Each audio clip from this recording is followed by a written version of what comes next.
Hi, and welcome to another episode of Dennis Podman. It's a draft podcast. Well, we can call it what it is. Today, I'm Kevin Farragon, your host, and today joined as usual by Brian Schroeder. Hi, Brian. Today I'm not Brian Schroeder because you said today you're Kevin Farragon. Yeah, that's true. As opposed to every other day when I'm not for somehow. And then we're also Today, joined. today I'm Gordon. Hi, Gordon. My cat's looking at me. um, and we're joined again as last time by our friend Ben Pfeifer. Hi, Ben. Hey y'all, how's Uh, it going? Excited to get into this mock as always. It is the season, we'll say that. Yeah. Are you mocking me being from Indiana by saying hey y'all? No, I picked up the y'all when I lived when I Y'all's a was good word. in- Y'all It is. is a very It's used, one of very the better versatile things word. the Midwest offers to me. Yeah. It's a Oh, great yeah, those are whimsical those are fighting gender words neutral for greeting. people from the South though. They will tell you that is theirs. Y'all comes from I the mean, it South. might be. I think it probably is. Yeah, It no. Does it probably is. I rank got it. does it rank higher or lower than calling it pop? Pop is extremely Midwest, Yeah. and Yeah, that's very y'all is Midwest. very Southern. But we have a lot of Southern transplants for reasons that you can read about in a history book if you pick one up. I don't see them much anymore to racists in Indiana's credit, but definitely in like my high school years, I would see like Confederate flag bumper stickers. I wanted to ask those people like, That's what crazy. where do you think you are? Like, do you Bro, think I saw those in Maine. Maine. You're in New England, like as far like you're like practically in Canada. What are you but doing it's with the I just wanted to Confederate be like flag? I wanted to be like what side do you think Indiana was on in that war there, sir? Yeah, yeah. They're just like, well, it wouldn't have gone down like that if I was there. Absolute nut job behavior. Anyway, basketball. Yes, basketball. So, like the last time that we did this, we are going to go through a mock draft. Unlike last time, we actually have the draft order because the draft lottery Oh yeah. happened, and as prophesied by our mock draft last time, the Bulls jumped up to number 4, which was cool when it happened for fakesies and way better when it happened for real. But Brian is going to take the odds, Ben is going to take the evens, and we're going to get started. So, first pick, Brian picking for the Washington Wizards. Who you got? I mean, so I think our rule for this time was going to be more predictive. Mm-hmm. Yeah, I think Because I would still probably take Boozer here, but there's like almost. I mean, the ESPN thing has it 96% chance that Debanza goes to the Wizards, and I that might be 99%. Like that's just who they're going to take. And like the reason I guess the rationale for it would be like they don't have like a number one guy. Like they have some good pieces, and whatever Trey or AD are in 2026. yeah, who knows? But whatever those guys are, they're not number one scorers. Like Trey never really was, and AD when he was probably playing for the Pelicans. So like Yeah, it's been a they long don't have time. they don't have like a true number one guy, and I think AJ is the safest bet to be that of the top guys. Mm-hmm. And I agree. they're gonna take AJ. Like nothing wrong with it. He's in the top tier. I think any order of those three still makes sense to me. I still understand it, and I think he does fit pretty well with what they've got. And I think they'll take AJ. I think that's the betting markets would let you know that's Wouldn't totally shock me if they took Darren because I think he's also has he's the other option for that. Yeah, crazy upside while also like being able to contribute right now, contribute later. Yeah. So I think that's possible. But I mocked Darren to them just because I want to do something different and like the mock I did. yeah, I get that. Yeah, but for work. But I agree it's most likely going to be AJ. But I do think Darren wouldn't shock me. no, Yeah. no. I mean, none of those three would shock me, but I think they will take AJ, and I think it's not a Wembanyama or Flag or even like Zion at the time of that draft thing, but No. it's a pretty strong likelihood. Yeah, for sure.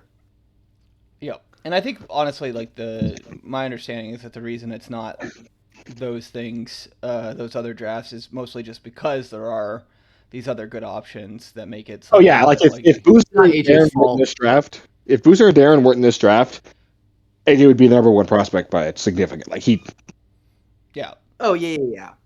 I mean, it's not his fault that this class has 3 like true number 1 like MVP All NBA first team upside guys.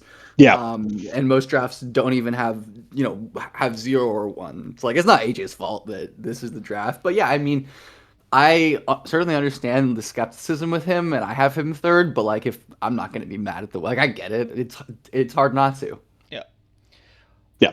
So number 2 picking for the Jazz is Ben. Ben, who do you have for the Jazz? Yeah, I would give Cam Boozer much higher than a 6% chance. To be perfectly honest, and Yeah. I think Will Hardy would want Cam Boozer, but I do ultimately think it'll be Darren. I feel like the Jazz are not going to be patient, and they're going to be like, "Oh, we have all these bigs, and we just want to take Darren." I mean, Darren would be great there. I think both of these guys are great fits with what Hardy wants to do, like the off-ball movement. And I definitely believe enough in Peterson's passing and advantage creator to like be a long-term primary. That's why I mean I'd probably take Boozer here just because I think the collective playmaking on that roster outside of Collier, who's ridiculous, isn't the best. Like Keontae's all right, but he has his limitations as a passer to me. Like not as good as his assist production necessarily would say. And then they badly need perimeter defense, and Darren will give them that in spades. Movement shooting, he's going to have all the opportunity in the world to, attack off pin downs or whatever in space and do everything he wants. So yeah, Darren is probably going to be the second pick, I'd say. Though, like I said, I'd give Boozer like a 20-30% chance, I feel like, more than a 6. I mean, you shouldn't pick like this, but the fact that he's Carlos Boozer's son, I think the jersey sales would be crazy.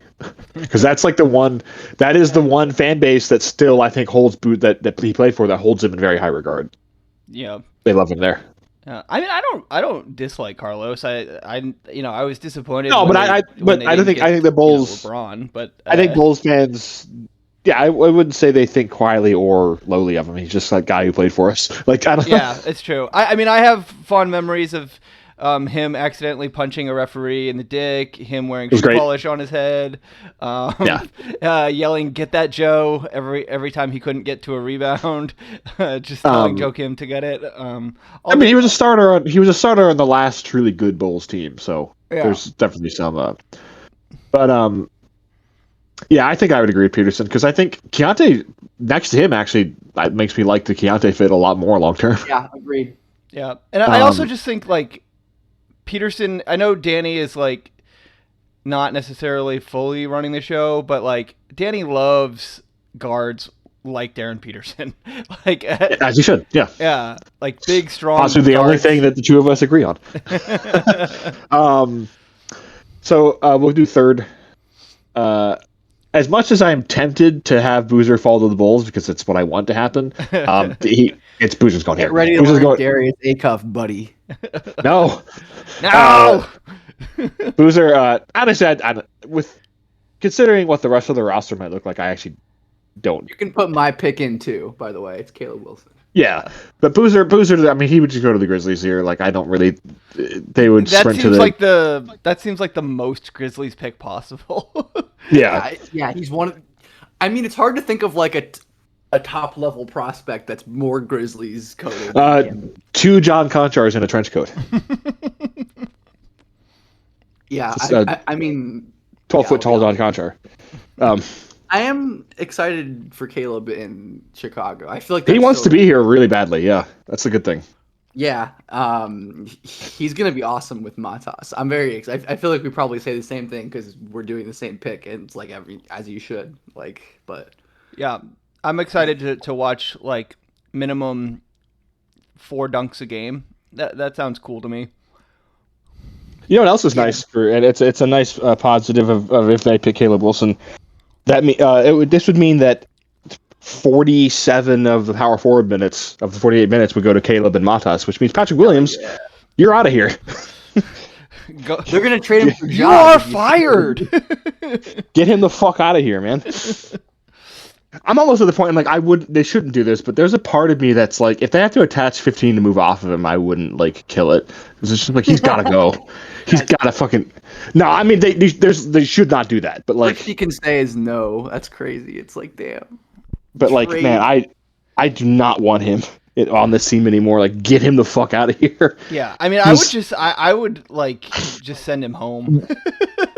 Like, yeah, it's crazy because outta like here. you were the lowest on him of anybody on the internet, and he's been worse. Yep. Like before they gave him the contract, he was fine. Like he was disappointing, but he was like an okay player, and like he was instead of like even kind of improving gradually, like I thought he might. It's like nope, he's just gonna get so much worse. Literally, he's so bad now. It's crazy. It's a bummer.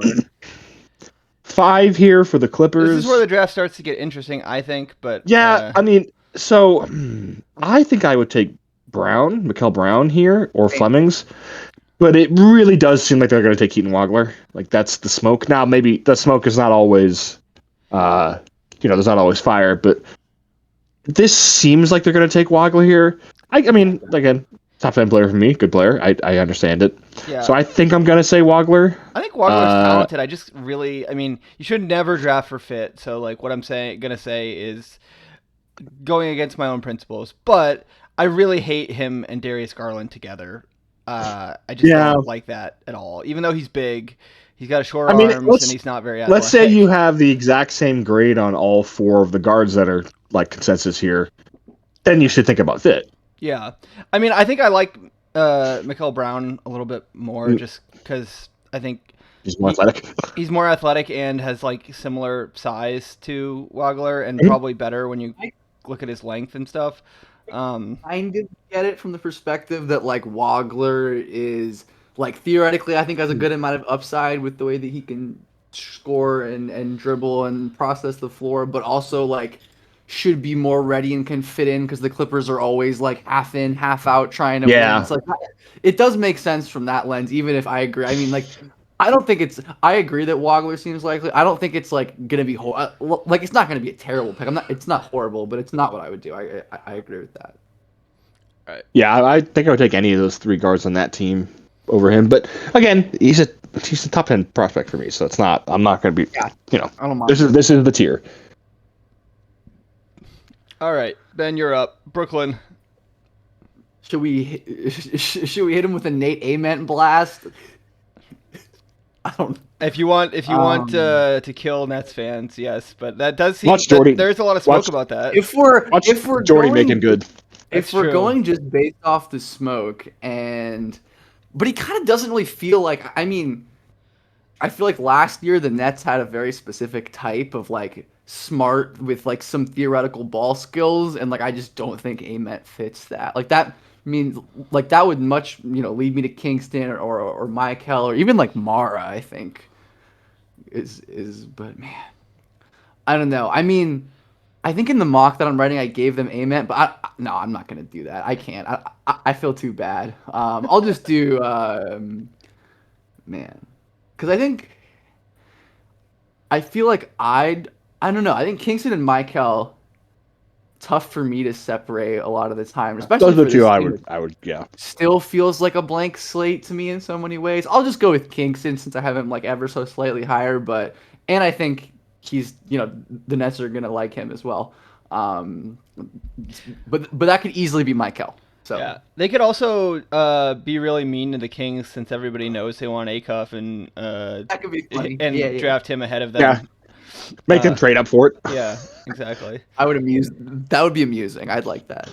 I would go with Kingston there too, because if the Nets, I mean, they're in a weird spot. They're obviously not spending it, but even though I don't think they have anyone who's like a star, I think they are, and they can always trade Porter to get more picks.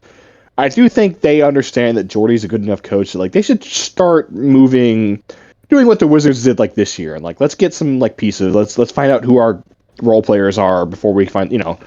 Yeah. And I think if you're trying to be good and like make the playoffs, every playoff team has a guy with questionably high levels of dog in him, and that is Kingston Flemings. Yes. Like a guy who might get in a fight.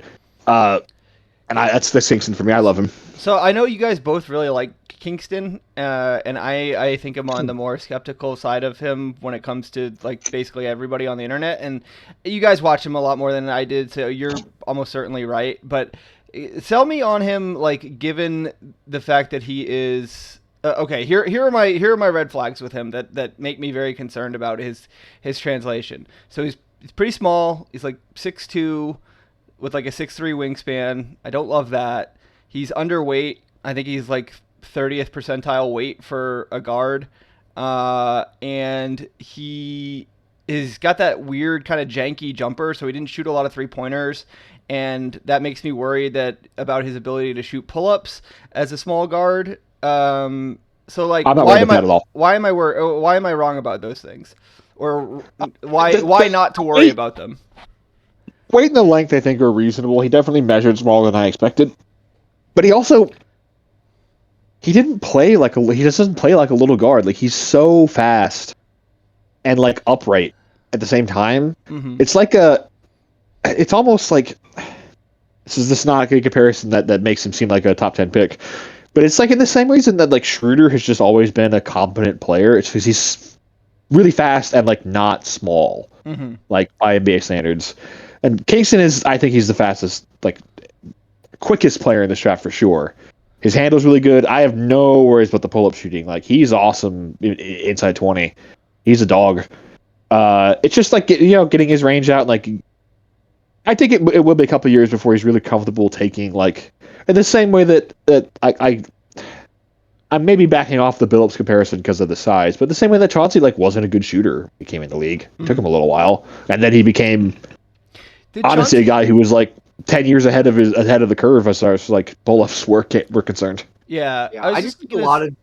Sorry, I'm going to let you also make your case, Ben, but I just was going to say, did Chauncey it's been obviously forever ago since he was a young player, but did Chauncey have like weird mechanics to his jumper when he came in, or was it just like it just didn't go in?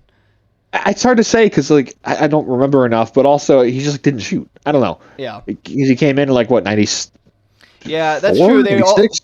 like the 3-point shot was also just not like part of people's shot diet back then when they came into the league, like it is now. But I think the argument for Fleming is and always has been very few guards have that combination of like rim pressure, pull up shooting, legitimately like at least competent passing, and like legitimately good perimeter defense. I think his passing is so awesome, but he's just like kind of out of control with the ball. It's functional. It's more functional. It's not like the super flashy passing.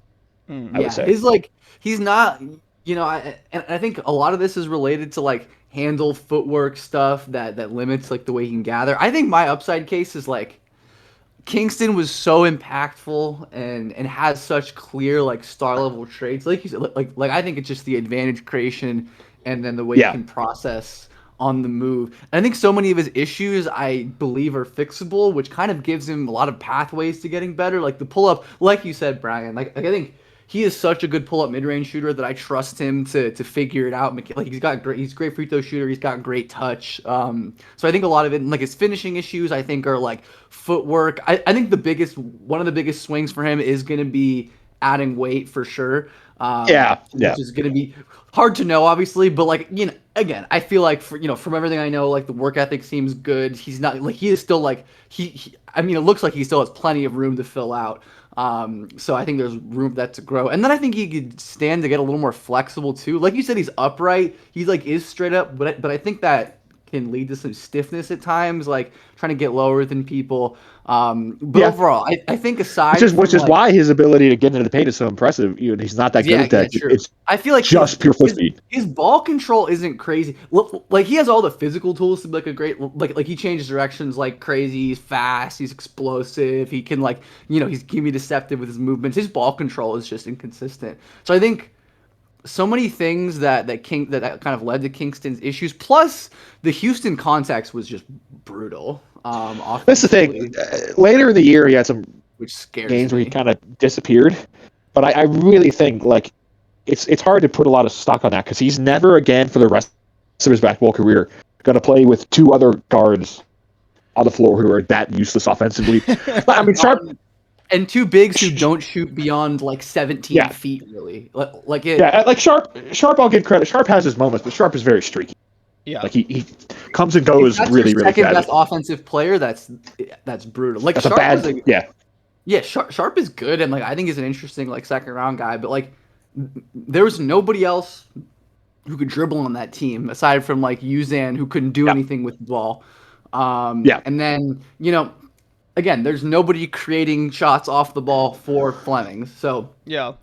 I can understand some of like the shot diet issues that I do think can be better long term. But yeah, I think Kingston is like kind of a project. I think he's going to have ways to impact the game immediately. But I do think there's like a lot of areas to improve with him. But I just think most of those areas, which I would say is the case for most true lead guard prospects. Yeah, I think so too. I mean, it's again, he's not a perfect player by any means. Like I used to have him in the same tier as Wilson, but I've kind of fallen out of that. Just like I don't know, feel like the size is he's not 6'4". No, I mean it's not. I mean I feel like it's less about that. Just like becoming a little bit more worried, just about like the high end ceiling. But I do think he does have like a it wouldn't shock me if he was like making all NBA third teams, like every once in a while at his peak, even if he's not like a MVP level. Which is why I think I was going to compare his passing to actually something I thought of last night watching the game 1 of the finals. As much as people want to clown on De'Aaron Fox was creating open looks like pretty consistently in that game. And in the same way, like I've never thought of De'Aaron Fox as like he doesn't have a lot of highlight reel passes, but he does just like it's very quick processing. It's very like passer at the same stage too. Oh yeah, for sure. Yeah, but like Fox had a few. Like he had the one to Champagne at the end of the first half that was like one of the nicest passes I've seen all playoffs. Game, but that sequence was awesome. Yeah. But he just couldn't make a shot. Like Brian was saying, he was creating open ones, but he just couldn't throw it in the ocean. Yeah. But I think the idea that like Kingston could be similar to that. Obviously, different players and I think Kingston doesn't have like the floater either, but he's so much better at the pull-up mid-range than Fox was at the same time. I think it's almost again. There's very few guards that don't. Very few like actual point guards who have the handle who don't get that floater in some fashion. Like they all do it. Yeah, it's like Norman Powell does it. Norman Powell did not do that in college. Yeah. I mean, Norm's a wild case, but yeah. I mean, I think Kingston. I definitely understand some of the holes, but I do think. Again, just what he does, I value so much. Yeah, I mean, all that makes sense. I think the one thing I do still have him at the top of like a tier of like 9 or 10 guys, though. So like if you have him a little lower, I get it. Yeah, I think the one thing that would say I'm probably most worried about when it comes to like the size questions, and I think I can't remember if it was either you or Brian that said that you felt like he could fill out. I'm worried about his ability to fill out because I feel like he has really narrow shoulders. And yeah, I just there's filling out and then there's getting stronger. Those are two different things. Yeah. Like I think he could get up to like 190, and that's fine. Yeah, if you're 6'2", 6'3", 190. I mean, that's what Derrick Rose is listed at. Even though I think that's bullshit. Yeah, I was gonna say he was so almost the same way that. The same way that Derrick Rose said before his MVP season, I've never lifted weights before. No. Yeah, that's a ridiculous lie. Maybe he just forgot. He is Derrick Rose. Yeah. For 7, I was say that's a Hulk Hogan style lie. Yeah. For 7, I mean, I don't know if I take Acup's here, but it's almost if Acup's there, the Kings are taking him. That's all the smoke is pointing to, and like it would be. It wouldn't feel like this if it wasn't just so like telegraphed and so Kings. and like again, in a vacuum it's fine, but like I think he's got a lot of upside, even though his defense is horrible. The Jazz are a team that I don't really trust Smoke for. I don't really trust Smoke for the Jazz, but like the Kings, I trust that Smoke. They're the Kings. Oh yeah, they're not. It's like when Taylor Hutchinson pulled out of workouts because someone in the top 25 had promised him, and I was like, yeah, it was probably the Bulls. Yeah. I like that Paxson is getting back into the leak game now that he's been unshackled. Yeah. But he makes a point to have Fisher and Stein mention that he's still very involved in the process every single time that they get a new report. Who'd they get this from? I wonder who this information came from. You know what? I'm not completely opposed to him being somewhat involved because like Paxson did basically single-handedly build the Baby Bulls, and I love that team. So yeah, and I mean he did a pretty good job with the putting together the 2011 roster, it wasn't his fault that Derrick Rose Yeah. blew his knee out.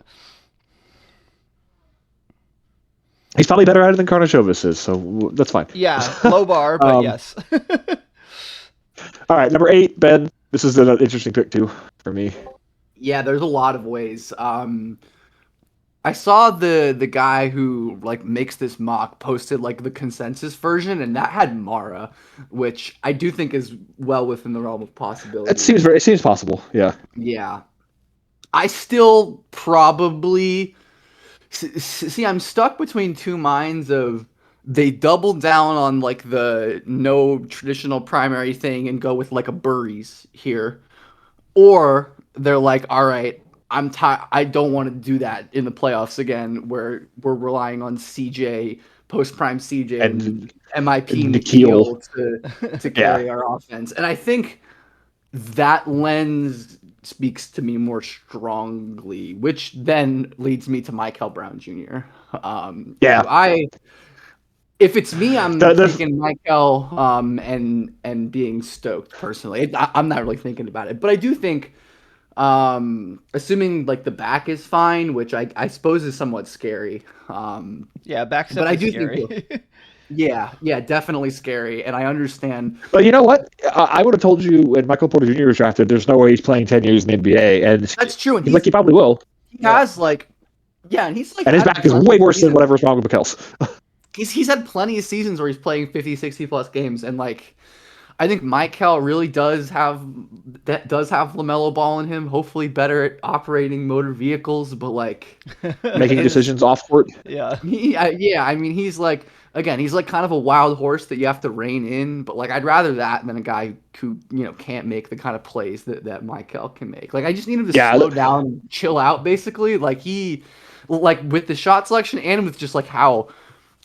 It's like I think Michael over the last couple of years has gone from a guy who was like a solid good athlete to one who's like legitimately pretty explosive.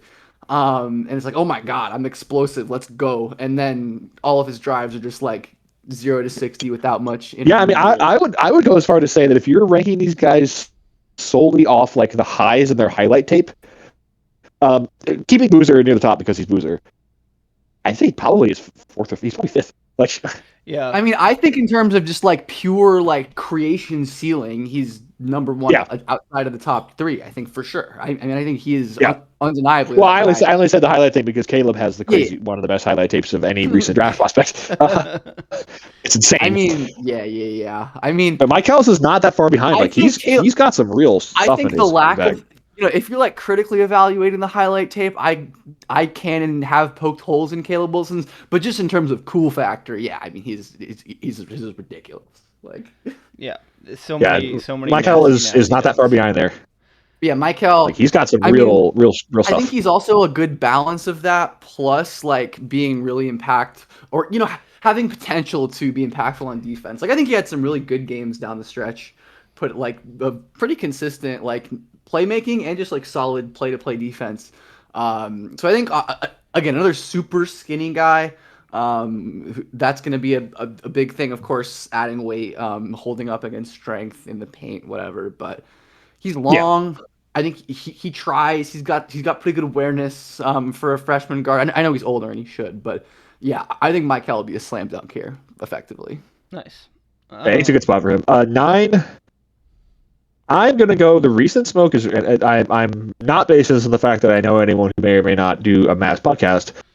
I'm gonna go with Burries because it seems like they really like Burries. And I don't think that's a bad pick. Like he's a little lower for me, but he's in the same tier. But like Burries has consistently all year. I don't know. I should think of a phrase for this, but he's like, I guess he's scaled up to whatever they needed from him.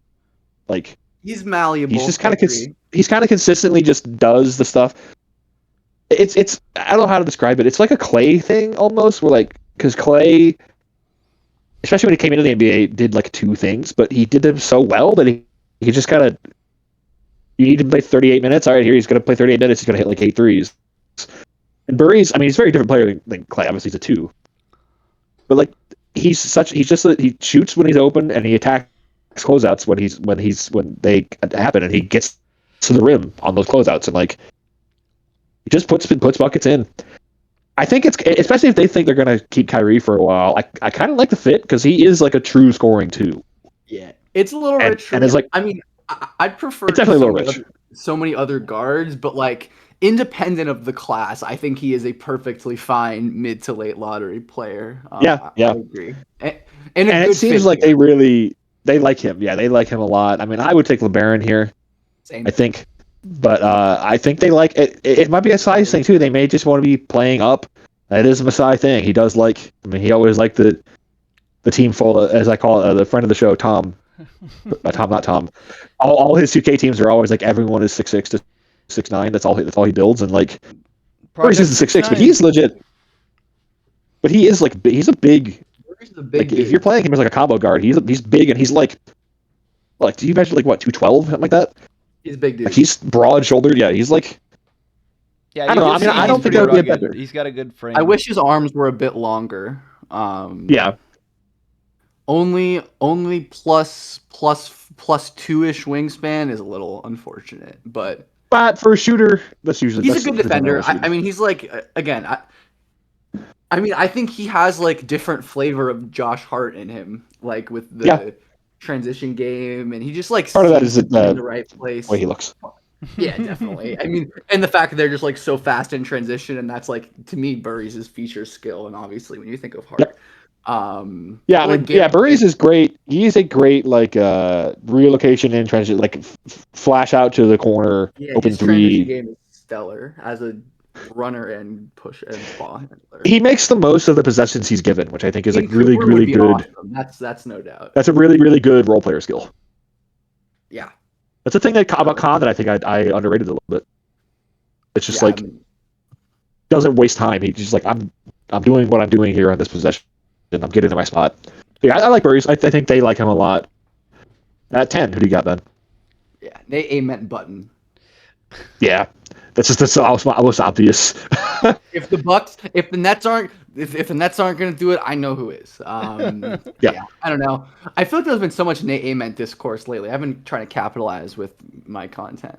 But yeah, he really, again, I think it is just about like where does he fall on like the Cam Reddish to Jabari Smith's kind of scale. I think Better hope he's closer to Jabari. I think he's closer to Jabari, but I don't know how much. I do too. Yeah. Because I think he will shoot. Like I think the I was shooting is going to be rewatching like some solid. film for a video this week, and just going through my clips and stuff, and it's just like his flashes are there, but like his flashes aren't even that crazy. Like he's he'll occasionally win cleanly with his handle, but like not really be able to separate, and then he has to like contort around someone at the rim because he doesn't really pop, or like there will be a guy in the weak. I mean, he doesn't dunk. Yeah, no, he's a really poor. I mean, his athleticism is really rough. I didn't think he was this bad in high school, but like no, he seemed it's the Reddish signal of he's smooth, but he's smooth because he's not explosive. But I feel like he's not even as smooth as he used to. Like changing direction from defense this year was terrible, and like his some stock numbers. I feel like his defense is thought of much more highly than. Yeah, we talked about this last time. Yeah, I did. I think for what he is, for being like 3-4, who's not going to be asked to be a stopper, I think he's fine. I think he's a solid rebounder. I don't think. Yeah, I mean, he's definitely. He could be like Tobias. He's not going to be like. Yeah. Obviously Tennessee comp, but like I feel like that kind of fits as like the high end outcome of this archetype, like. A guy who adds value as a shot maker, just and hopefully can add some value on defense by just being large, being around, and hopefully being in the right position. And I think, that sounds like Jabari Smith to me, who again, like this isn't a bad player at its ceiling, but like, I don't know. Like you said with last pick, in a vacuum, if you got Jabari at 10, like that's fine. Jabari's not, he's right. Fine. He's an okay player. But again, I don't think I don't think that's guaranteed by any means. I mean, no, that's like was so much better. That's like a good outcome. Yeah. No, that'd be a really good outcome, I think too. Yeah, I do not like Nate Ament just because I don't think he plays with like any force at all. There's no way you like a player that shot like 41% from 2 or whatever at 6'10". No, if you're big and you suck inside, I think you're trash. Yeah. I mean. I think he's pretty physical, actually. He's just like so unexplosive that like That's it's what it is. so Yeah. tough for him to like generate force. Like he'll try to, and like his free throw rate, I think was like there were a lot of fake fouls in there, but like it's somewhat indicative to me of his like physicality and like he tries to like throw himself into people. I just don't think it like works like he wants it to, especially because his footwork's also not great. Like he pretty much only has I've like said the this load before. up two. Like in I've said this before. I think he's going to be like this year, especially if he's on a team like the Bucks, where I mean, if Giannis isn't there, he's going to be playing a lot. He might be like saloon Cody Williams level bad offensively as a rookie. yeah, Like, it wouldn't shock me at all. He might be like legitimately I mean, terrible. I think he'll be a little bit more sturdy of a shooter than those two, but like Yeah. otherwise, yeah. Cody Williams, another guy who I watched like 2 games of and just was like, snap, like, no, not this guy. He stinks. Like, I just was like, But you know what? I thought I was way too high on Saloon, and I think I probably was still too high, but he's okay. he tries really hard, and the skills might come along, maybe. Yeah, he was not I a honestly felt solid about his significant. second year. I feel like he's going to be solid. Nothing crazy, but like I feel like he was not a huge negative for the Hornets last year. Like he was fine. Which is crazy I mean, because his first year huge, he was like one of the worst players I've ever seen. He's huge. He can really move, and I think like some of the like little feel stuff he showed before the draft, like he's getting a little bit better at. So That's stuff I like. Yeah, I mean, he was probably. I mean, he certainly I don't think was the guy I would have picked there, but like he could be all right. At 11, I see some bar stuff here, but I feel like the Warriors, because there's still, I think they've kind of given up on the 2 timeless things. I think they would just take Axel here and just know that like they're getting a good player who can play for them a lot next year. And is that the best pick? Maybe not. Like we'll see. But I think this seems like the easiest Yaxel slot. That's also what I would have done. Yeah, I mean, I think taking him at 11 is fine because his age too is a little overblown. There's a little bit of the Brandon Clark thing, R.I.P. Where like, yeah, he's 23, but in basketball terms, he's probably like 21. Like he's really not played a crazy amount of basketball. He was awesome when he was young. He just like it's not like he was bad when he started playing college. I mean, I would have drafted him 2 years ago. Yeah, the NIL stuff. I would have drafted him 2 years ago. The NIL stuff does complicate. It really does. Some of That like it seriously changes analysis. how people.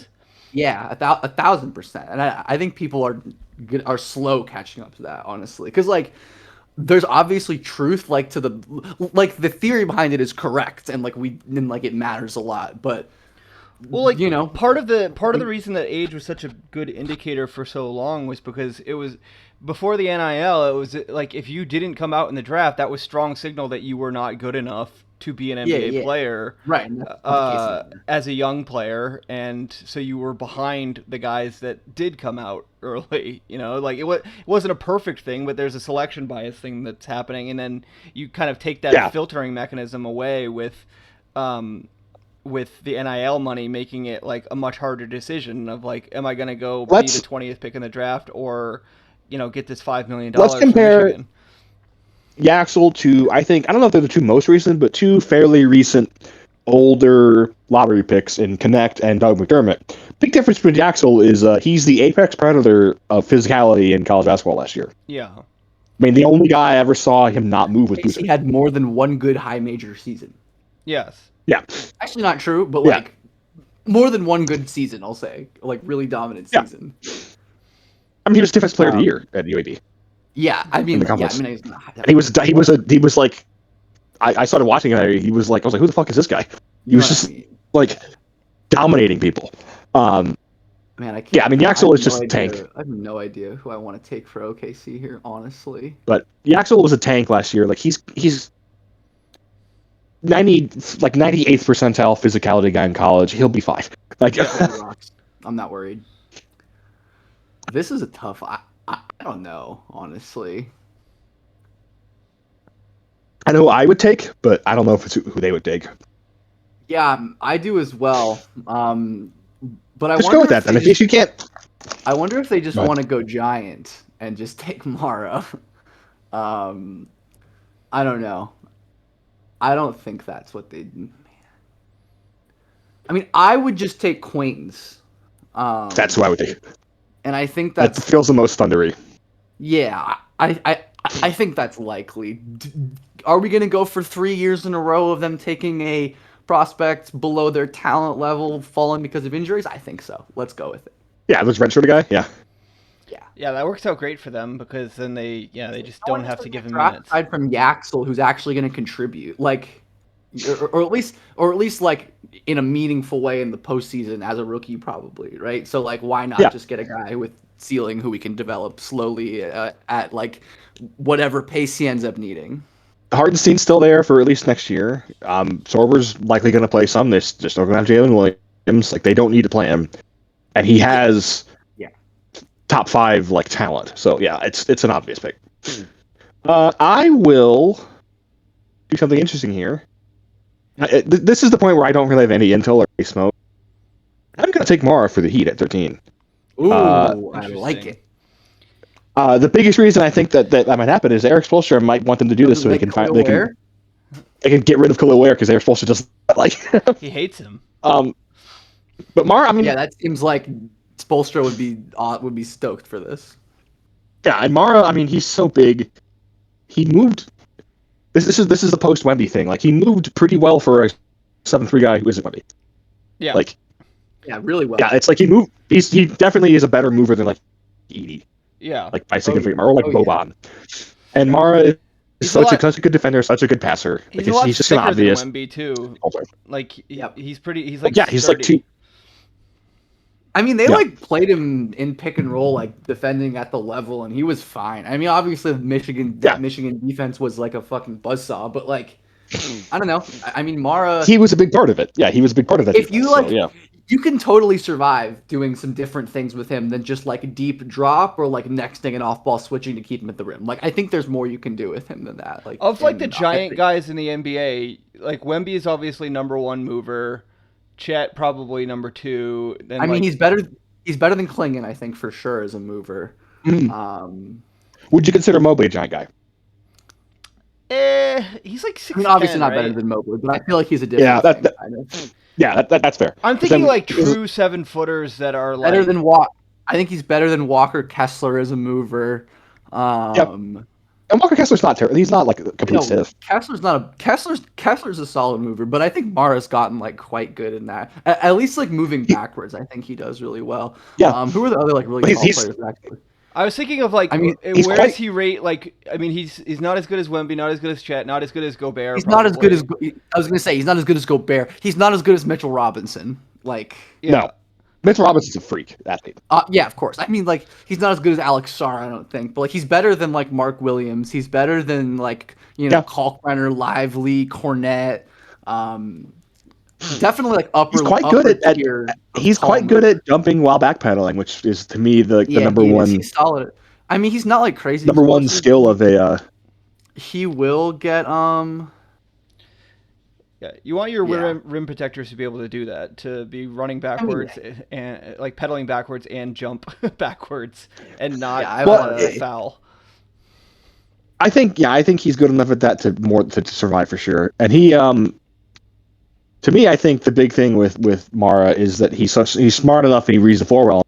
He can kind of make up for whatever explosiveness he doesn't have by just knowing where things are going. Yeah, he reads pick and rolls really well. Man, this is such an awesome board for the Hornets. This looks sick. Yeah. But I think I like Mara here. I don't really have any intel. The Heat are like a Fort Knox. They don't. Yeah. You don't get anything out of it unless it's for how close they came to trading for R. That's the only thing you get out of the Heat. We thought about doing it. It's funny how much Pat Riley and Danny Ainge don't like each other because they have the same playbook. We almost got this star. Would you like to hear about it? Listen to the good idea I had. The thing I almost did.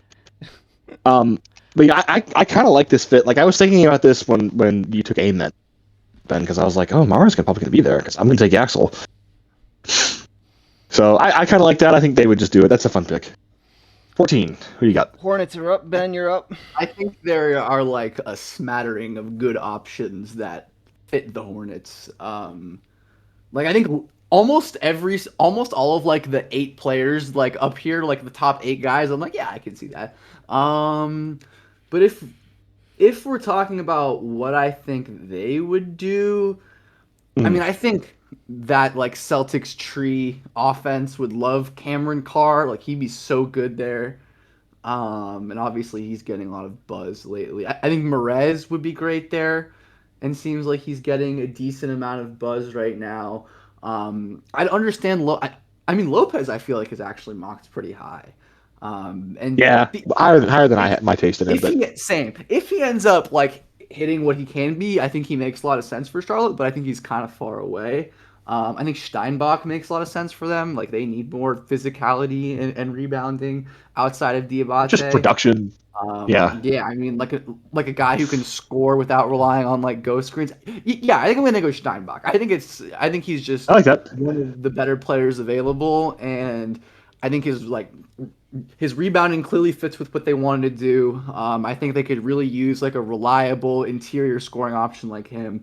And He's a good transition player. great transition player, and he's generally mocked in this range. So yeah, let's go Steinbach. I feel like fans aren't going to like him because they're just like, oh, this is Henry Ellenson or whoever. But like, I promise it's not. No, he's just really competent. Kev knows who I'm taking. We can move on. It's Cam Carr. That's right. Cam Carr gets to 15, and the Bulls don't take him. I will commit a crime. No, Slap. I'm kidding. Yes, and I mean, Swain. If you take Carr there, I would take it Swain. So He doesn't really have he's more of a lap kind of guy, but it's fine. He can add the S on the league. Yeah. his S Yeah, is that's for true. shooting. Yeah, that is true. He switches the S. Yeah, I mean, Carr. I just love. He's the most obvious good role player in this draft to me. It's just like he will shoot, he will rotate over and make plays defensively, he will do dunks. Like, Yeah, We'll do him, sorry Modest, about and that. Caleb all on one team would be hella dunks. So awesome. it's a nice change of pace from the Bulls being possibly the least athletic team in the league for the last like 9 years. Yeah. All right. With respect to the Zach LaVine before he hurt his knee. That'd be awesome. The transition game would be so sick. You're up, Ben. 16. The Grizzlies. Who do you got? So many Grizzlies-ish players here. Yeah. Yeah. To me, Sturts is like glowing like one of the irradiated tubes on The Simpsons. Sturts, but also Alan Graves, I think, is like. Alan Graves is big. Even I think Phylon like is probably more impressive analytically than like his consensus ranking would lead on. I think they like Merez. I think they like Swain. I'd be astonished if they didn't like Morris. Yeah, I mean Corey they'd like. I think. I like Merez with Edie too. That would be pretty I like nice. that as well, and with Boozer. Yeah, because you got to put somebody like with real athletic pop around those two. Yeah. Oh, if they I didn't do take like Boozer, I that. think maybe Feinline would be a real strong choice for them. Even with Boozer, I could see them taking Phylon honestly, because he's just I mean especially if they just like. No, I mean, for my brain was thinking that Peterson went there in this mock for some reason. Oh no, it's Boozer. Yeah, I Boozer think I'd go and with Feinline, I like a lot. Phylon I like that.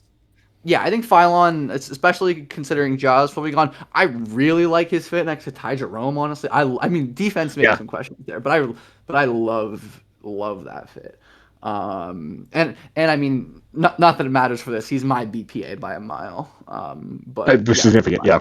Yeah, well, and that matters because Memphis generally does draft for BPA. I think. Yeah, I mean, again, his he was a BPM god, like 30 plus usage or about 60 plus true shooting, high assisted turnover, high steal rate guy. Like, yeah, I mean, they're gonna be happy with him. I think. See, it's 17 here with the Thunder. I'm almost like, do they double down on like the project guy, or do they try and take like a role player? Because they are probably going to lose a couple guys from this, like Wiggins, Dort might go. I feel like Swain is like they're gonna get him and he's gonna be a complete demon. Like, Yeah. It's Swain is like the. I can honestly see Sturts being that too. Yeah, Yeah, Sturts is Spurs and such a Swain are good the two guys shooter, that get. and they need like reliable shooting, like pretty bad. And he's a handler, and he's a good consistent. Screwed by injuries in the playoffs, like Yeah, I feel like they can never have enough. I mean, I don't know. Maybe they expect Topic to slide into that role. They like him a lot. yeah. I mean, Topic just doesn't shoot it like Sturts can, though. Swain, No. yeah. I mean, I'm gonna assume that their VP would be Swain. And I'm gonna take Swain, but I think they have plenty of options there. Yeah, Um, Swain's thundery. I like that. and Swain definitely fills in a lot of the like. Well, Okay, this is a weird comparison because they're not similar at all players, but he's the closest to Ron Harper or to Dylan Harper in this draft, where he's such a good physical driver. Like he's just not affected by it really yeah. until I he, feel like that might and be then maybe at the Corey, rim a little bit. honestly. His statistical Yeah, profile is well, so Corey similar is to affected Jimmy. by it though. Yeah, I mean, I guess he'll miss. Yeah. I guess he'll miss all the time, but like at the beginning of I like the beginning of the draft too. I don't know Yeah. if you guys have seen it, but like Uh, looking at Swain and Jimmy Butler's like college stats, it's uncanny. They are like very very similar. Swain's good. There's I a mean, I think he has a ceiling similar to. I mean, like I think the sell for him is at least broadly similar to Matas, like who I love, who I was Yeah, a huge ooh. fan. So like I mean, I think like his floor is almost like Najee Marshall. yeah, that's Like the comp. probably The two comps I have for him on my board are Najee and some version of Matas. Like he's awesome. because like I mean Najee's an underratedly good like bucket getter. If you need him Just to get one, hasn't he'll been get you on one. teams to show it. Yeah, Najee is good. Yeah, and he's like a big, strong defender. Like he's pretty solid. So yeah, Yeah. you tell me I'm getting Najee Marshall at 17. I'm happy with that. Yeah. Like Same. that's a good pick. If I'm getting Matas, I am thrilled. So the Hornets are up. That's you, Ben. So choosing between doubling down on strengths with Sturts or going with Merez for a big guy since they need front court help. I guess Kareem Yeah. Lopez is also still here, but I know you think- guys aren't as high on him. No, but I think the league is pretty high on Lopez. Like he's Yeah. 13th on the consensus board, which kind of makes me want to go. I do think like Charlotte is a relatively good spot for him, like honestly. And they do just like badly need more players with like his skill set, like physicality, driving, on-ball defense, some potential. Again, if he hits his ceiling, I think there's a long way to go. But like he has some really unique like movement skills and explosiveness and like ball handling flashes at his size, where he'll like legit beat guys off the dribble in space without a screen. So yeah, I think Lopez is, maybe also just some like he's not as visible as other guys because he plays in the NBL, and it's easy to just like not think about him. But I do think even though I'm a little lower on him than this, like he's definitely not my best player on the board. But I think he definitely. I understand the same. I understand the vision. Yeah, Like I prefer him to like Ament. I think he has at least like an interesting athletic and skill base that's kind of better. But yeah, I think I'll take Lopez here for the Hornets. I don't hate it. This wouldn't be like my favorite Charlotte draft ever, but I think it's pretty good. All right. There's a pretty obvious pick here. I think it's been mocked before. I'm taking a Corey for the Raptors.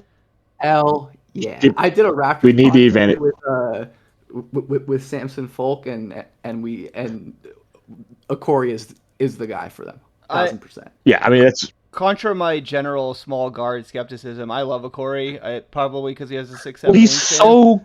But he's so good, so athletic. He's so good at what he's good at. Yeah, he's so good at what he's good at that it's like, either he's like there's a not zero chance that he's just like a star because he's so good at what he's good at. Yeah, I think aside from like height, I think he's genuinely like 80th percentile or above at like every single physical and athletic trait, like truly everything he is great at in terms of being athletic and being, and obviously obviously he's like talented as fuck too. So like being super athletic and very good at basketball is like super very young and productive in a tough context. Like those guys just don't usually fail. Yeah. Like if you're really athletic, you play. There's like, no reason he shouldn't be a top 12 pick or anything other than RSCI or whatever. But like, Well, and also just there are so many guards in this draft, and so he might just like fall. That's the big because thing. Of that. To me, the game to look at for him, if you're really skeptical, is the North Carolina game where he was a god. Yeah. He dominated against North Carolina, and that was the team. That was around the point where I think the last West Virginia game was a similar effect.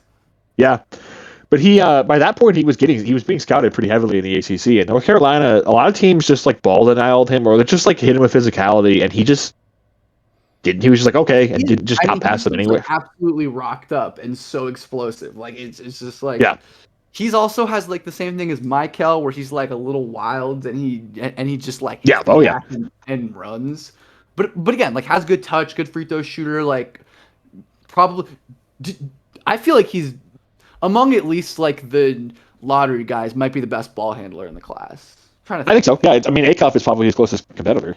Acuff, Acuff, obviously. Wagler, I think, is up there. Anderson's a good ball handler. Yeah, Anderson up there. I mean, if we're just like talking about ball skills, but like AJ relative size, Oh yeah, yeah, he's a very good handler. my But favorite dribbler Corey, in this class, who's a sleeper, is Nick Boyd. Is an unbelievable ball handler. he's awesome. Yeah, I mean, it makes sense. It makes sense. He was able to be. He was so much smaller than I thought he was. He looked small in the Big Ten. He's like 6'1.5" and like 170 pounds, and he was like had multiple like 35-point games in the He was Big about Ten. 25 or whatever, but like he is awesome. Yeah, he's also super old. Yeah. Yeah, that guy's gonna be a good pro somewhere. I don't know if 6'1", it'll be in the NBA. 6'1", barefoot, 6'2.5" wingspan, 176 pounds. Not great. He's so small. Not great. He's an absolute He's monster, tiny. though, but he's an absolute But he had like, monster. he put the fear of God into Michigan. Wow. Yeah, and that Michigan team was One of the reasons- unbelievable. They like killed I mean, everybody it with was the only, hammers all like, year. Yeah, him How and John can- Blackwell had really good games. Speaking of the Big Ten, how can this Spurs pick be anything but Merez Johnson? God, they need It's Morris, yeah. they need size like outside of Wemby. I think they'd so like bad. to have Merez Johnson tomorrow. Yeah, No? exactly. If the only, Game two I mean, of the finals. you're doing evens, but if the only way it would be Merez is if he was gone, and then I would have said take Alan Graves. But like Graves is the other one I thought of. Yeah, Graves is the other one I thought of. If Merez is gone, which he very well may be by this at this stage, honestly, I think Graves would be good for similar reasons. But yeah, no, it's Merez. It's Merez, yeah. It's like this is more real size at the four, so they don't have to like rely on Harrison Barnes and Keldon Johnson. I mean, we saw it, and like Kelton's just too small to do that. That's really the thing where we're at now. Like he's not big enough to power forward. Yeah. Yeah. And we're at the point, like, I mean, it was really, I thought the reason they lost the game, but there was a couple lineups last night where it was Kelvin at the 4 and Wemby was out of the perimeter doing stuff, and they just couldn't just killed them on the offensive glass. And it's like, that's not happening from Merez. Like, I guarantee you that. You are not getting around a Merez Johnson box out unless you're like Dennis Rodman. Like, it's just not happening. I said it. He's putting the fucking wood on you. The other night, like during game one, I was just like, as the game started to like get away from the Spurs, I was like, I think the Knicks might just be too big for them, like because they just don't outside of Wemby and Cornette, who don't really play together, they don't really have good size. No, the Knicks and are like, just a strong as hell team collectively. Yeah, I mean, and the Knicks are he didn't have like a great mature. game. They're like guys that are like like between 25 and 30, and like all the Spurs players are like still kids basically. Yeah, Except for the unstoppable terror that is Dylan Harper. Yeah, I mean he's 20, but like he's a demon from hell. So we'll move on. The Pistons here. I mean, again, I don't know if Tom will listen to this. He's been banging the drum on Bennett Sturts there forever, and I think Bennett Sturts is a perfect fit. Yeah, if Bennett Sturts for falls this to the Pistons team, Pistons, that's like exactly what they needed this playoffs. Likely, honestly. Likely would be awesome. They desperately need somebody who can dribble when Cade is not playing. And also can like, make shots when Cade is on, and like is like one of the people out there that can like they just are so starved for shooting and secondary creation. It's crazy. Yeah. Sturts is such a Sturts and or Christian Anderson, but Sturts probably more so, are like the Sturts is bigger. It's like one of my favorite fits in the whole draft. Like I think I love it. If this Ben's up with the Sixers, but if this was Daryl Morey, this would for sure be Alan Graves. But now they have a new GM, so it's kind of hard to know what they're gonna do. Like, do we atone for Jared McCain's sins and take Christian Anderson? I don't think so. I mean, they could, honestly. They do need more guys. They could. I mean, on the bench. He's probably DPA. Aaron Graves for me. Yeah. But you like Malik? Yeah. Same. Those two are my two best available as well. I mean, Graves, I think, is just makes sense for them. They need a guy with his skill set, with the rebounding and the defensive playmaking next to Embiid or whatever. I think he's a good like help defender behind Maxey and VJ. And yeah, I mean, I think Graves makes sense. I Another think guy Josh for his Richardson age. makes sense. Yeah, For some Graves is another guy reason. for his age who is not physically built like a freshman. Like he's a big dude. I mean, he's like Yeah, yeah, and I think he can add. Horford size. Like I think he can get more athletic too. yeah, Yeah, I'll go Graves he's like here. Horford sized. We'll Like I know respect the the Sixers spirit fans love. of Daryl Morey. Yeah. Hawks. I would have had Anderson here, but we had them take Mikel. I think just based on the roster, I think Isaiah Evans makes the most sense for them here. Just like they just need a shooter. Like, I mean, I know they have Corey Kispert. Did he play at all the playoffs? Yeah. I think I'm gonna go with Isaiah Evans here. It's a little early for me. I have real questions about like his actual ability, like his ability to handle any physicality at all, and like anything, basically everything that's not shooting. But he's still such a good and like prolific, like lots of different. Like he can. He's going to be the most effective, like of all the rookies, of just like running sets for him to get open shots, and he will hit a lot of Yeah, them. he's the best off-ball shooter in the class, probably aside from like Peterson. And maybe like Peterson. Yeah, but like Isaiah Evans can carry your offense for stretches, and I think if you're 23, you're a playoff team. They kind of have holes in that like 2-3 area behind Dyson. I mean, they just love Duke Wing so much there. Like it's true. It's true. I think that's a good pick. The Knicks are in a great position here for me to address a desperately thin front court, which is kind of crazy they've gotten here with, obviously I've been fortunate with Cat and Mitch health late in the, besides from the new Mitch thing, but like, yeah, I don't know. Thankfully, it's a good thing they don't have to roll and out. Like, let's be honest, I don't think Mitch is. I don't think they're gonna be able to bring it back. Like he's gonna get a real offer from somebody. I think, man, I think if they want to like have another big who's more stylistically similar to Cat, like I think Vasar would be great in That's a lot yeah. of the offense that Cat does. So I think Vasar is one that I've given them as well.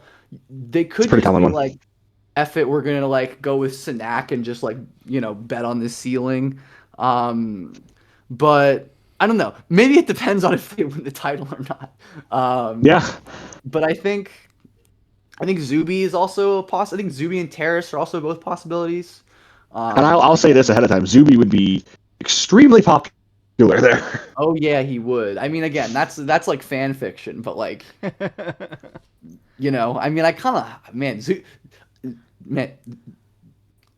I feel like he fits Zuby their like style too. Like really. I know I kind of like it because he fits like their like team personality a lot. They have some really good options here, honestly. I mean, I think Terrace kind of does as well.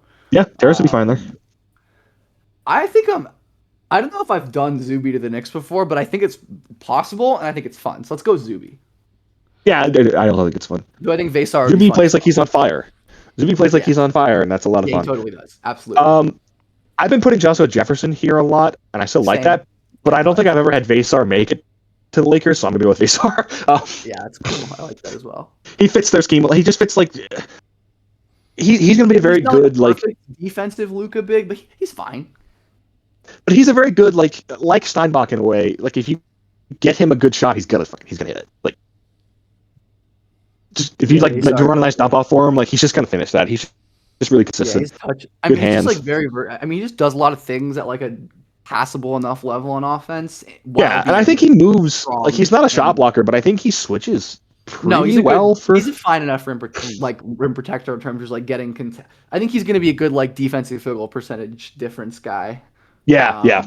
I like Vasar a lot. He is big. Yeah, he's big and in the way. I mean, his arms are kind of short, but he was like he's legit 6'11" and a half barefoot. Like he is a very large person. But yeah, and like moves pretty well for being a guy that big. Okay, so what Denver should do here is press the Christian Anderson button, but I feel like Koa Pete's in the draft for a reason, and I'm like, dang. Is he going to fall this far if after deciding to stay in? I mean, like consensus is like right around here with him, so it's not like the consensus board is like crazy high on him or anything. And then maybe they want to chase the high of Aaron Gordon. But I feel like I should have more faith in the Nuggets than just being like they're gonna helmet scout. I don't Like, know, man. but maybe not. Yeah. I mean, I It's think hard to say like they're fumbling if Jokic's they're prime gonna because do they the won a Pete title. thing, just take Sinak, like, Yeah, which is who's you know, bigger?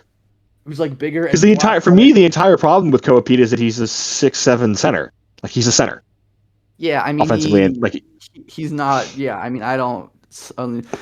I think Anderson would be so good there though. Like they desperately need someone like him who can act beyond like Jamal Murray, who can actually consistently initiate and create shots on the perimeter, and obviously be like a sick handoff shooter and like do all the things that Jokic likes. But they also do all the just so Monty Morris badly stuff that they need, used to do. yeah. But like they so badly need athleticism too. Um, Anderson's not a bad athlete by any means, but he's no Chris Sinak. I think I'm gonna go Anderson, but hard to go. I mean, I think I wouldn't mind either of those though. Even if though I'm a little lower on Snack, I think Jefferson could be good too. But I'll go Anderson. Well, that's good because I'm going to take Sinak here for Boston. Yeah, I like it. I think they need some bigs to kind of work with, and I think they could make a lot out of him. I was gonna say, and I need Sinak to go to a place like Boston because he's gonna be so. Yeah, I would like him to be good. Yeah, he should be good. He's so fun. I mean, he's so unique. I did a video on him recently where like my conclusion ended up being like, I don't know, I don't know. But I think if he lands in a place like Boston, that would be great. I agree. Wolves 28. Guard I really liked here. I mean Malik is all right. I do like Malik actually. I've compared Malik to Dante DiVincenzo before, so I like it. I mean, I think he's like Gary Trentish, that kind of flavor of player. Yeah, I think I'll take Malik here. I mean, especially Dante injury, Io impending free agency. I think it just makes a lot of sense. He's probably gonna. I mean, he's up there if not BPA for me at this point. So he's definitely BPA for me. I have him like 21, so yeah. I have him 26. So yeah, he is BPA for me. Yeah. 20. Okay, we'll go. I think Pete or Jefferson kind of makes sense, or Caravan makes sense for the Cavs. I think he worked out with the Cavs. I mean, they need. I think we'll go so bad. I think I'll go with Pete because I think they could convince themselves. Badly. They could convince themselves that like they can mold his offense. No, I mean, and like as soured, like as much as we all soured on him over the course of the season, as he forgot how to score for like 2.5 months. I think 29 is fine. Like he's probably better than the average 29 pick. Like he's a really good athlete. He's a good high pedigree guy. He's been productive. I still think this draft out until like where's my tier 5? It's like literally until like 40, 41. There's like 40, 41 guys who I'd be okay with taking in the late first round. I think like I think the first round, this draft got killed in the second round, and especially in the late second where it's a complete after like 40, 45, it really falls off. But like there's plenty of interesting. Okay, but yeah. That makes sense. I 30. So we took Murray's. I think they're. I think are Lively and Cooper their only rookie contract front court players. Yeah, it's not PJ Washington. It's not Gafford. No, he's not on a rookie contract though. Baba would be sick. That's kind of. I think I'm just gonna go Jefferson though. I mean, he would be great next to Cooper. Just like we're just like role players spamming here with Burries and him. And Jefferson's a very easy role player. And I don't hate that. I don't hate that. They got Cooper flag. Sure. Oh man, the Knicks are picking again at 31, and Terrace is sitting right there for them. that's Terrace or. I mean, I kind of like Baba there. I kind of like Caravan there, but yeah, let's go with Terrace. I think that's BPA. Just another huge guy. Well, also like I don't know that he's not from that area, but he like just went to school at UConn. Like UConn is a big New York school. That's true. Yeah. It's not as big as Syracuse or St. John's, but it is a New York school. Yeah. Terrace is a St. Louis kid, but yes, I think that would be good. Who do I bet your bottom dollar they like Bruce Thornton a whole lot. I love Bruce Thornton. I know he's not very athletic, but man, that guy can make every shot. I fist bumped at Bruce Thornton's minute as a larger than I'd like to be fellow myself. I fist bumped Bruce Thornton's measurements, like 6'6" and a half, barefoot, like So 224. I was like, yeah, Yeah, he's a tank. let's go. My BPA is De La Rey, but we took Phylon earlier. I mean, they could take De La Rey too. I don't know if he's even coming over right now. Yeah. Yeah. Honestly, since they've already made 2 picks, I think we just stash De La Rey. Yeah, I mean, he's my BPA. Right, I yep. think he's like a quite good player with a pretty high Another ceiling. a guy. He's a great example of like the reason I was kind of high on Topic. I mean, I think Topic is a far better prospect, but like you're not like blown away by him, but then you look at him, that guy's like actually 6'6". He's like, like, all right, he's like well, Topic without the he kind of has some Topic without the burst to him, which is like not a Yeah. top 10 guy, but like a good player, I think, regardless. Like, I don't know, Grievous Vasquez. yeah. Grievous is a perfectly Vasquez was fine. fine pro for years. All right, I only have 2 options here. Oh, do I take the player that I want, or do I take the player that I think the Nets would try and swing for? I think I'll go for the swing. I think they would swing on Luigi Swigo here. Just the biggest guy left. He's like, can he play basketball? He's not really that good at it, but he's very enormous. large. He is not. Yeah, he is a very large player who is not the best at the whole basketball thing. But I get it. I mean, like I say that yet, and then I have him like 34th exactly. So I'm like, I like whatever. But Yeah. But he can't. I think he can shoot. I think that's the difference. He's not like his a shooting is stiff. interesting. Yeah, I mean, like he has some stuff to him. He's an interesting swing, I think. All right, Kings at 35. And I think he's the guy that Jordy would be interested in. Did we A-cuff them? We No. did. Yes, Yeah. we did. We handcuffed them to a Let's cuff. hit him with the Baba Miller. Do some reparations. No, I was kind of hoping he would last to the Bulls. No, we No, both he should like not. it too much. Yeah, Baba's just awesome. He's. I've had a huge change of heart because I thought. I mean, I think you would agree with this, and I think the NBA would agree with this. Florida State Baba Miller was awful. He was just a bad player. And then he liked went him down. before Florida State. Yeah, I liked He him had a before buzz. FSU. And then he was really He had a lot of bad. buzz. He was just horrible. Like he was a sub. Then he went down a level, and like it's like going down a level. The game slowed down for him, and he was just like, "Oh wait, I'm like a legitimately good athlete. I should just." Yeah, he's a good athlete. And, like, great passer, great. He figured out how to dribble, and he figured out how to pass, and it's like, "Oh, okay, now he's just on-ball good." defenders in the class too, I think. Yeah, he's awesome at that. He's just a really, really good like extra guy to have just kind of run around and do stuff, but with like actual ball skill. Like, I love Baba. He's in my top. I think he's number 1 in my 4th tier. I think he's like 26 for me now, 25. I have him like 38th, but in a tier that goes into the top 30. Like he's awesome. I might move him up honestly. Yeah. Like he's just so talented. I'm going to take a very obvious pick here for the Spurs. Let's get Caravan. Let's just get a guy who could help us right now. Like, could shoot and he can play defense and he's an okay rebounder. In case they lose Champagne, he can at least soak up some of those minutes to just be like a spot up guy. Yeah, I mean, proven winner. Like, obvious. That's a pretty obvious pick for me with who's available. Yeah, that works. Clips. Clippers. 36. Who are the Clippers gonna like? Why is Marion Dickerson so high up on boards now? I don't understand. I don't. He's not in my. He was top bad. 5. Yeah, he was not like he can play defense and he's a cool athlete. Like I was into him before, like when he went to USC. I was like, oh, interesting player, and he was like bad. Give me Richie. Richie Saunders I love. might not play next year, but I still think he should go top 40 because like he's really good. He's just good. He can hoop. Why wouldn't he play next year? Sorry. He tore his ACL. Oh God. Yeah, that'll do it. That's the biggest reason BYU fell apart because then teams were just like, well, we're just gonna And then it was just AJ. we're just gonna send 4 guys at AJ. Yeah, the It's whole like Rob offense Wright's was like, AJ, please. like a decent college player, but he's not really a scorer. He also, I feel like he was a little disappointing this year though. A little bit, yeah. All right, here we go. Who's the weirdest guy we can have? We can have the Thunder take. I know who I'd take. Cassie Nat is not in this draft, guys. Come on, That's not who I was going to take. shameful. No, I was scrolling down and looking. Oh, But I do think there's a chance they would take a guy like Aaron Nkrumah. Like I know that they like those kind of guys. But See, we had him take a big already. You know what? I'm gonna go perfect mode. They're gonna take Isaiah Nelson. Yeah, I My love son. that.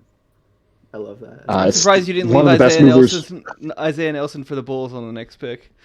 If I was picking for the Bulls, he would have been there. But Isaiah Nelson is a crazy mover, awesome athlete, just like a terror defensively, and like I'm a big fan. I like him a lot. He was flagged This is a good spot for him. Jerry Engelman as one of the like analytic draft sleepers or whatever. So Yep. He's so good. He's on a lot more I have nerds' radar now, I think. I Because have him in my top. I have him top 35. So yeah. I do too. Yeah. yeah, I mean he's just a great player. 38. You better go. You better not take Braden Smith here. No, I'm gonna give you Bruce Thornton. I like Braden Smith. Though. Yeah. Like, I like Braden. No, I like, but that's just me. That's just me being an IU guy. Like, don't you I do know, it? I know. You can't wear red. Bruce. Yeah, Bruce. Yeah. Bruce is my. Bruce is This my is like BPA. close to an ideal draft for the Bulls so far. Thank you, Ben. I do love Big Bruce. You're welcome. I think every Bulls generation needs its own Khalid El Amin, and we have ours.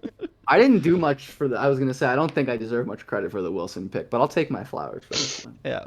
Well, yeah. But you guys have been going back and forth with Bulls picks, and it's all coming out pretty well. We got Wilson, Cam Carr, and Bruce. It's just a good draft, man. It's a lot of good players. Yeah, it's a good draft to have 3 picks in the top 40. Oh yeah. Yep, and possibly 4 because I know they want to move up. Yeah, from 56 or whatever. So I think here at 39, this is a pick I've done a few times. I'm going to have Ryan Conwell go to the Rockets just so they have someone else who can dribble and shoot at the same time. I've given them a lot of Braden Smith for the same reason. Yeah, just somebody who can handle a little bit, can do something. Like just give me like 8 minutes a game where you can like break somebody down off dribble, and he's definitely the best guy left, especially with Bruce gone. So, actually, Celtics at 40. Celtics. Let's keep going with the rando big route. I'm going to take my best player available, and that is Rafael Castro. Yeah, George Washington. Right behind Nelson for me. 5. I think he's. I mean, he doesn't have 5 measurables, but I think he plays like it. I mean, he is, especially as like. I mean, I just love his pick and roll defense so much. Like, I want him in that position. He also sounds like he's a Cuban revolutionary, and we love that. Yeah, he was a Providence guy, I believe, who transferred down and dominated. I mean, he's like his combination of like movement skills and just processing and passing feel are really rare. Even though he's like older and pretty skinny and has a lot of work to do, like he's like a perfect second round swing to me. Like he's a platonic idea. He's the poor man's Baba Miller in this class. That's just like. I can pass. This guy can. I prefer him to Baba personally, but I can see that. That's fair. Well, he's just older. I mean, I have like 3 spots apart in the same tier, so it's like not whatever. But all right, Heat are up. All right, Celtics, yes, please.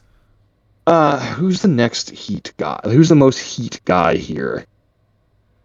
I'll give them Aaron Nkrumah. It's like they love kind of the sleeper guys. They like that. They got Myron Gar here. Is he on this sim? I tried a week ago and he wasn't there. There we go. Yep. You have to scroll down a ways Tennessee to get State's. him. He's just really like long, athletic defender, slasher. They love those guys. All right, back to Ben. Spurs. I kind of want to just like hoard all the big guys and take on Yenso. I know we took. That's who. I was gonna say. Yeah, I think I'm gonna do that. I just like on Yenso too a lot. Yeah, I'll take on Yenso. He shouldn't go farther. Probably like the best pure like park him at the rim shot. He's the block percentage guy in this class. Yeah. He has one trick and he's very good at it.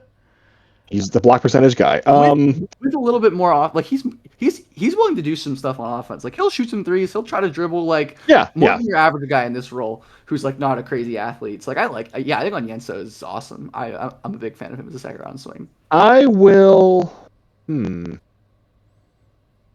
Considering who was the Nets? The first pick was Kingston. Who was their second pick? And then. Why is it not letting me scroll up? Okay, cool. We have to use our minds to think about this. I don't know who we gave them. It doesn't matter. I'm going to take Nate Biddle here. Yeah, it don't really matter at this point. Just I mean, he's one of the most injured men in the world, but he's gigantic and shoots threes and blocks shots. So like, let's Yeah, give him a shot. he's a guy who's a tier lower than he would be if he was normal health Yeah, for me. yeah.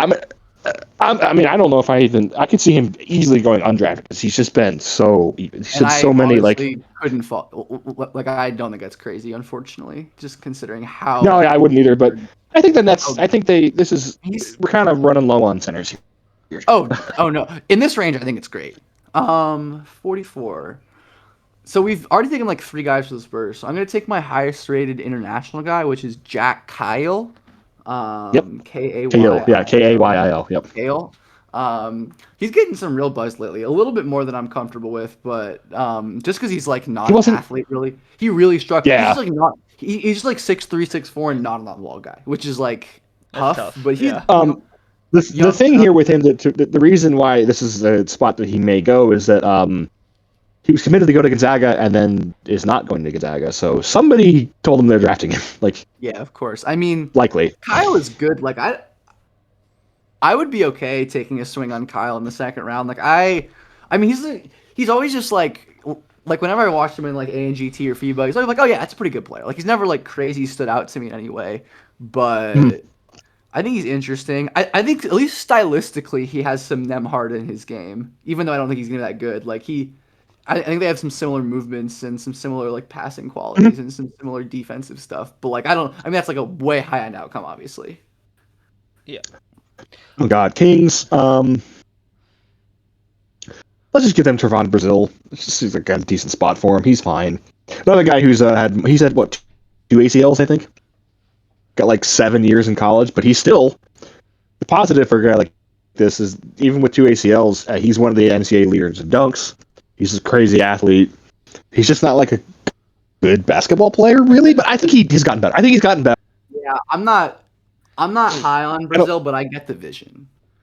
Yeah, he's definitely an NBA caliber athlete, and in a way that like very few guys in this part of this draft are. So I think he will be drafted. He's just one of the lowest field guys in the class. Like his athleticism is crazy, and he can really.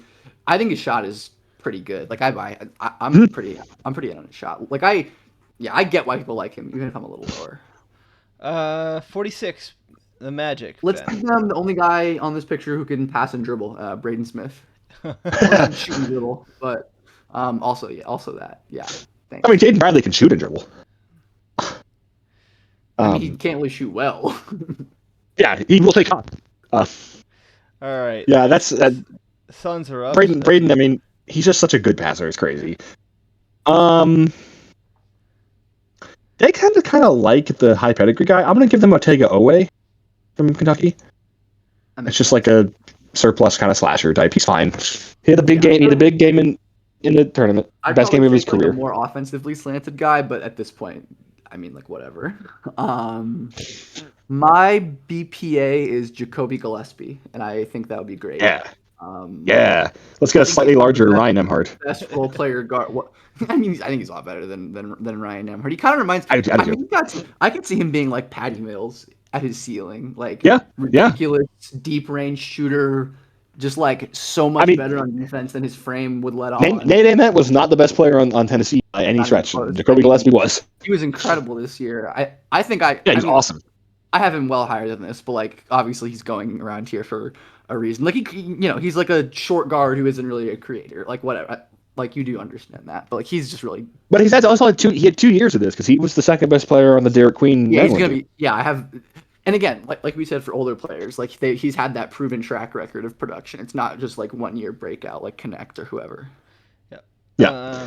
Nuggets at 49, Brian. I will take William Kyle III. Just athlete. Let's go. He's cool player. My YouTube channel. Yeah. Cool player, dunks, blocks, run around, jump. He's just kind of he's like 6'9"ish and he's really thin for like a forward center type. But he's a fun player. He's been pretty good at UCLA.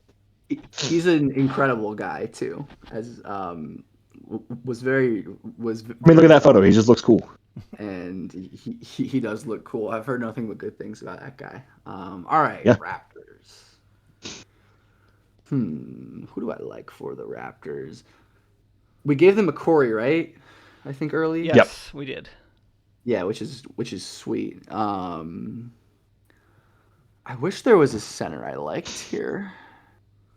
Would you like Christoph Tilly? Why is he on this? I kind of like. I feel like Ernest Ude is Raptorsy. Yeah. They could take I like Bochco. That's the only other guy I would think of as a center. ERN. There you go. Yeah, I think Yep. I mean he's like Uda is like 6'9" barefoot. I think. I mean his measurables are absolutely crazy. I have them pulled up right. No, he crazy. He's huge. 6'9" barefoot, 9'3" reach, 257 pounds, 7'4" wingspan, and he moves like he's 6'5". He doesn't really do much else, but like I think that plus like a functional He will be motor. if he's drafted. He will definitely be the lowest like points per 100 possession guy in this draft. Yeah, no doubt. But like again, I think he's one of the worst offensive prospects in the class, no doubt. But I think he has like, especially at this stage in the draft, like I'm just looking for like guys with weird, unique skill sets, and Yeah. Weirdos. yeah, that's Uda. That's definitely Uda. Just like a fun player too. Wizards. I will take me. I think I'm gonna draft only weirdos left, except for actually, I'll probably draft Emmanuel Sharp if you don't. But I probably won't. Well, speaking of drafting weirdos, where is he? I will draft Pavle Bochco to the Wizards. Just like as a sash. I don't even know if he's good. He's just so big for like the skill floor that he has, and he's also basically the same age as Boozer. So it's very like young, yeah. this guy's really young and is like pretty productive and certainly like has intriguing thing. and 50 like yeah like and if we're being honest at this point, a lot of the like Jaden Bradley, I imagine by this point would just tell people not to draft him. It's like he wants to go somewhere specific and like but obviously I'm not. Keyshawn Hall. But I mean, if we're trying to be pretty productive. I'll go Sharp with the Clippers. I mean, again, I think they're just gonna try to find guys who can like play, and Sharp can definitely play.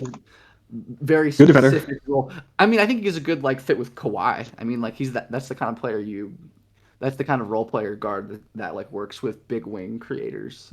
So yeah, I think Sharp makes sense. Yeah, he's a lesser version of Shed, but he's a similar kind of. Yeah, no, he's not as good. He's definitely not as good as Shed, but I mean, he does different things though. Like he's got some like I don't know, like some Avery Bradley type skill set. Like I don't know. Yeah, yeah. I think there's definitely a world where Emmanuel Sharp plays in the league for a few years because he's just like he plays super hard.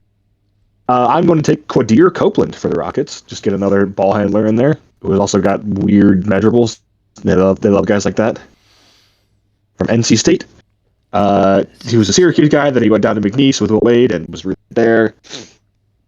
This is the most me guy in the second round because he's 6'6", does not shoot, does dribbles and plays defense and does passes. I like this me. He's fun. Yeah, Quadir's good. He had a really good year. Yeah, he's good. Very consistent. All right. I'm going to take one of my favorite older folks in the class, Duke Miles. Yeah, little man. He had a phenomenal year. He's like 6 feet tall and 24 years old. However, he is amazing. He is so good on defense. Like defended centers credibly all year on switches for Vandy. Awesome shooter, really crafty with the ball. Like I don't know, like he and Tyler Tanner were the best. They were the best backcourt. Yeah, I mean the fact that like he's a super old late breakout guy. I'm not like I don't have him. He's much lower for me than his like skill set and film this year should suggest he is. I think purely just I mean like if this was a 19-year-old freshman, I think this is a top 10 pick. Like, but he's not. Unfortunately, he's 24, and I think that would still make him a good second round pick. We are gonna go. There's a lot of guys in the back end of this who are Knicks. We've given them enough bigs. Yep, we did. Let's give them Lamar. Let's give them Lamar Wilkerson. Let's just give them a shooter. He's not 6'6". ESPN. Lamar is the Chaz Lanier draft. 6'3.5" barefoot. Yeah, Lamar is the Chaz Lanier of this draft. Where when he catches fire, God help you. Like yeah. I like Lanier's stuff more, but like I can see that. Yeah.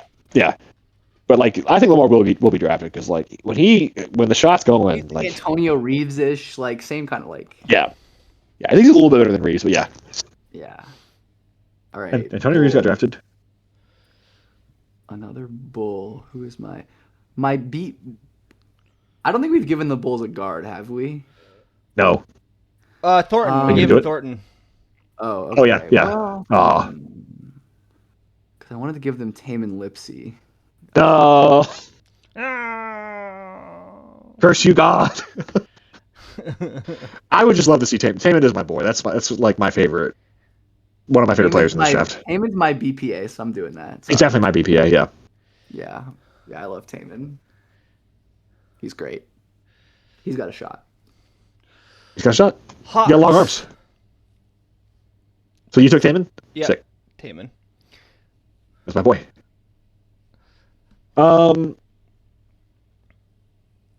I'm gonna take probably the weirdest guy. Well, it's kind of weird because he's not even like his skill set's actually pretty generic. But I'm going to take have fun finding this guy, Vlad Ishenko. That's not. He's not number 100. Number one, Kuban guy. He is not 6'3". Yes, man. He's 6'8". That's why he's getting draft bus. That's not a real guy. Steven Vladishenko. Yeah, they are way off on the size on him. That's not a real. That's just not a real guy. Steven Vlad. But he's like this guy who's not like really. It's so funny. You see like stuff like unreal talents. Like average Russian league. Okay, like calm down, guys.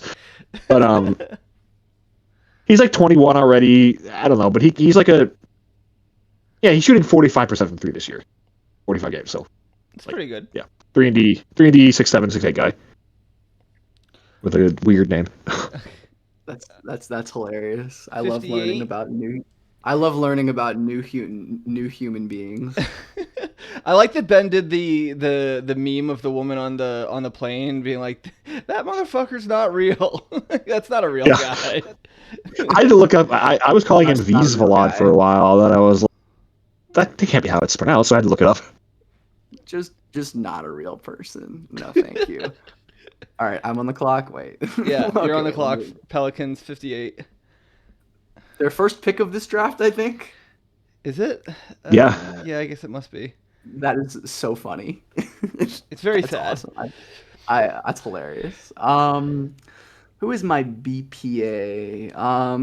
Let's give him a guy who has a skill. Let's give him Tyler Nickel, shooter with a little bit of positional size and dirty white boy. Yeah, he's good. He's the grungiest looking.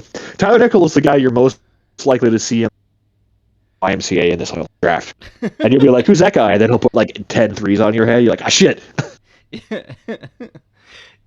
Dirt white boy. Speaking of dirt white boys, I'm gonna take Nick Martinelli here for the Wolves. Martinelli's fun. He's getting some buzz recently. I'm not. It's weird. I don't. You know, all respect to the guy. I wish for him the best, but I don't. I personally don't see it. I don't see it either, really. But there is something like he keeps going up levels and keeps scoring. So it's like, oh. Yeah, no, that guy can score the ball. I mean, he's fun. He's a fun player. I like him. I don't know. Last pick. I kind of agree with you, but I just wanted to get him on here. There's so many players I could take here. Last pick, Mr. Irrelevant. Ben, who you got for the Wiz? Mr. Irrelevant. My BPA is Jalen Washington, but I don't think I'm gonna do that. I'm amazed that Jalen Washington's medicals haven't Jalen washed him out of the process. I mean, he's had like 5 knee injuries. He's good. I like him a lot. He's funny to play. I like. But he's had like. I like Zach Cleveland despite the liberty of it all. Yeah. I like Malik Brown. I do like that Cleveland. I like Lajay. I like Lajay Jones and Robert McRae. Ooh, McRae could be fun. Yeah, McRae probably should get drafted. Let's go with McRae. He's so fun. I think he is truly the ultimate embodiment of the Karis LeVert spin the wheel. Like sometimes he's Michael Jordan and sometimes he is Cody Williams, and you truly have no idea what you're going to get until you see it. Like it is. I he love measured like watching McRae. bigger, like physically than I expected. He Like is a freakishly athletic. He's a crazy athlete. Like and like he's like his hand was good. he's like a first round pick athlete. I mean, he's like not. He just like isn't that level of a player, but like Yeah, it's the like the Jared Cunningham, Dominique Jones style kind of player. measuring 193, 194. I like that. Yeah, I thought he was Kind like of 175, 180. different players like stylistically, but some athletic and some size and some stat compare similarity to Saban Lee, who I think we both Yep, love. yep. I love Yeah, Saban. yeah, I And think that Saban, one. hey, I mean, he made it in the league for a few years for this, and And there were times when Saban looked like I think McRae fucking could. Allen Iverson. You're like, man, what this guy? No, I will actually like. I'll send you guys some of the clips, some of the McRae clips. I like truly ridiculous stuff. He should be drafted. Like, he definitely should be He's drafted because he's another there's guy a whose like highlight tape says yeah first round pick. there's a good role player in there. I just don't team's gonna be pull it out of him. Yeah, I mean he's super talented. Was this his first year at Florida State or second year? Yep. Yeah, it was his first year. Yeah, I thought so. And then he was at Jacksonville State the rest of his career, right? Mm-hmm. I think. I believe so.